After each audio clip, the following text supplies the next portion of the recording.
नमस्कार, commodity call में आपका स्वागत है और सबसे पहले देख लेते हैं इस वक्त की हेडलाइंस। मानसून के बाद आई बारिश ने खरीफ फसलों को पहुंचाया भारी नुकसान। तिलहन, तेल, गन्ना सहित धान के किसान हो रहे हैं परेशान। इस महीने अनुमान से करीब 60% ज्यादा हुई बारिश। कॉटन की कीमतों पर बारिश का दिखने लगा असर। एक हफ्ते में MCX पर कॉटन के भाव करीब 3% तक चढ़े। आज दिख रही है हल्की मुनाफा वसूली।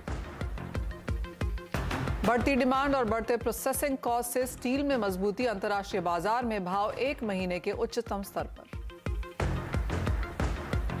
और सोने की चमक पड़ी फीकी। US फेड के दरें बढ़ाने की संभावना से सोने की कीमतों में नरमी। कॉमेक्स पर $1670 प्रति आउंस और MCX पर 51,000 के नीचे कारोबार।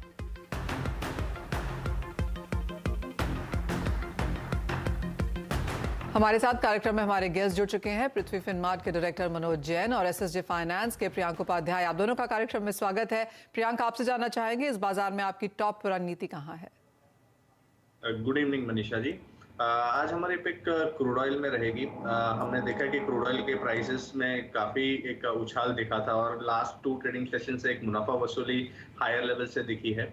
तो ये मुनाफा वसूली में मुझे लगता है कि ऑन लोअर लेवल्स फिर से एक बाइंग सपोर्ट दिखेगा अराउंड 7200 ऑड लेवल्स के आसपास।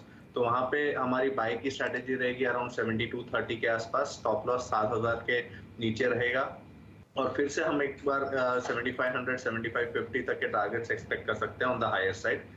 दूसरी पिक हमारी कॉपर में रहेगी।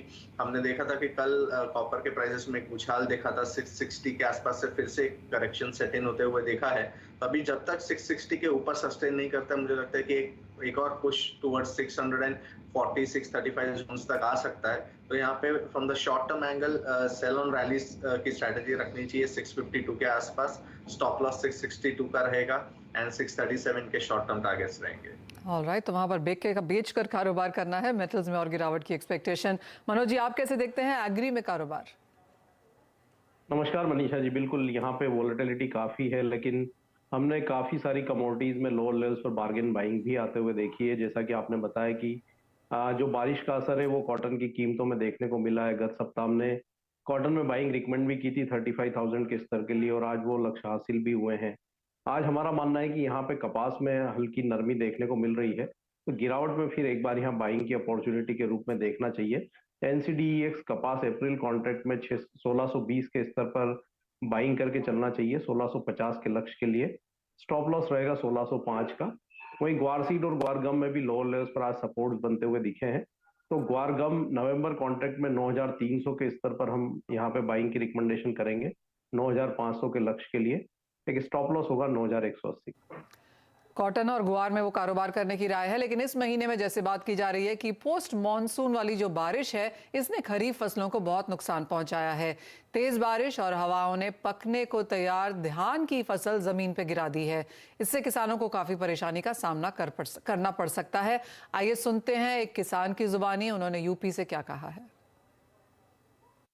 आज मुख्य तौर पर खेतों में इस समय ज्वार, बाजरा, मक्का, सरसों, तिल्ली जो खड़ी हुई थी, इसके ऊपर पूरी तरीके से ये जो बारिश हुई है जबरदस्त, लगभग इसने एकदम से इन फसलों को तबाह कर दिया है। अब आप देख रहे हैं जिस धान के खेत में हम खड़े हुए हैं, यहाँ पर ये हमारा धान लगा हुआ है और ये धान बिल्कुल एकदम इस समय पकने के लिए तैयार है।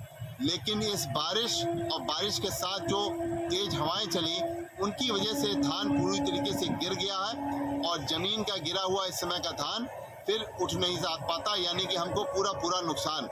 ये किसानों के लिए बारिश ये इस समय उनके लिए एक नुकसान लेकर के आई है।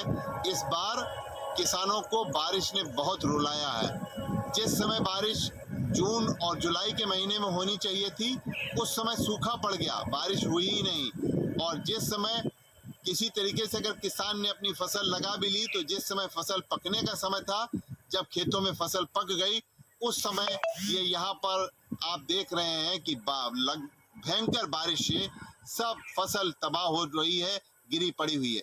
यहाँ तक कि गन्ने की फसल भी तेज हवाओं के कारण गिर रही है, लेकिन गन्ने में उतना नुकसान नहीं जितना धान, ज्वार, मक्का, बाजरा, तिल और सरसों में नुकसान हो रहा है।